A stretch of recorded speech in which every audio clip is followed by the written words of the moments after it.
He brought the pistol up to shoulder level, let his right hand fingers wrap smoothly around it. The gun was light in his hand as he swung it from left to right, clearing the perimeter.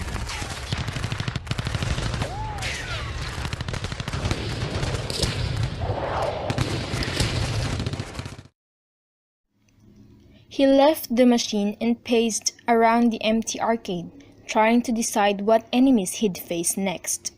He played almost all the games, and the games where there were people to save drew him most. Staring into the screen, he could see his reflection at first, but as the game started, he felt his image fading, replaced by the action on screen. He couldn't remember what drew him first to the arcade anymore. He couldn't remember what, but he remembered well when. They went in and he walked through the aisles of the arcade, peering up and barely seeing the screen. He died quickly. His father put in another quarter. He died again, then another, and on his last quarter, the coin slot jammed. He stood there, tapping buttons, wondering what was wrong while his father went over the storekeeper. The man turned to face his father, then started to walk over, letting the key wander through his finger. The storekeeper came to the machine, put the key into the hole below the coin slot, and the machine started up again. With the turn of a key, this man had the control of the entire arcade. The storekeeper held the power and pleasure of all these games in his hand. He couldn't remember what the man looked like. The man's face seems to have just faded away. It was just as if his presence was like a flicker. The man's face escaped him, to fade into the recess of his memory.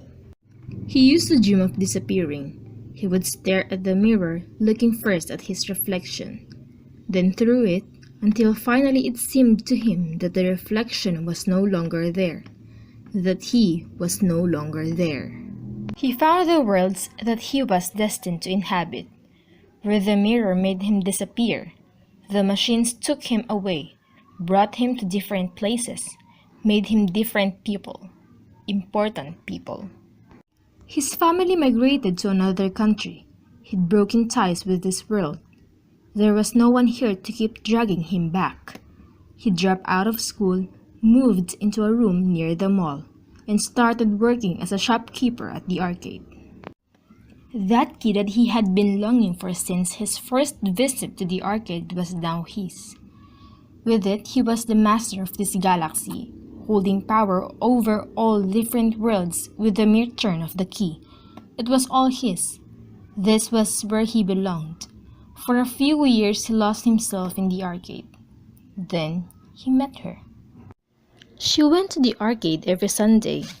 He hadn't seen her as more than the usual arcade visitor until he saw her in a Sunday dress that reminded him of the pink dress worn by Princess Toadstool in the Donkey Kong and Super Mario Bros.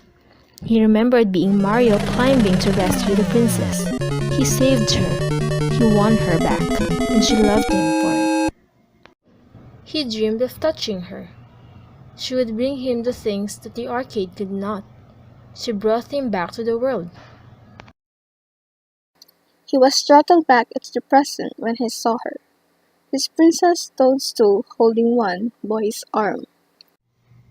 She had leaned over and held King Koopa's arm, which made him lose his aim, miss, take a hit, and get a game over.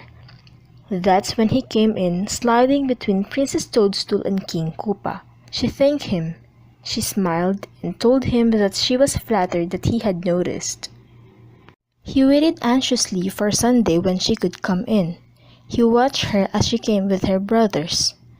Then one of the Princess Toadstool brothers came up to him and told him that his sister was calling him.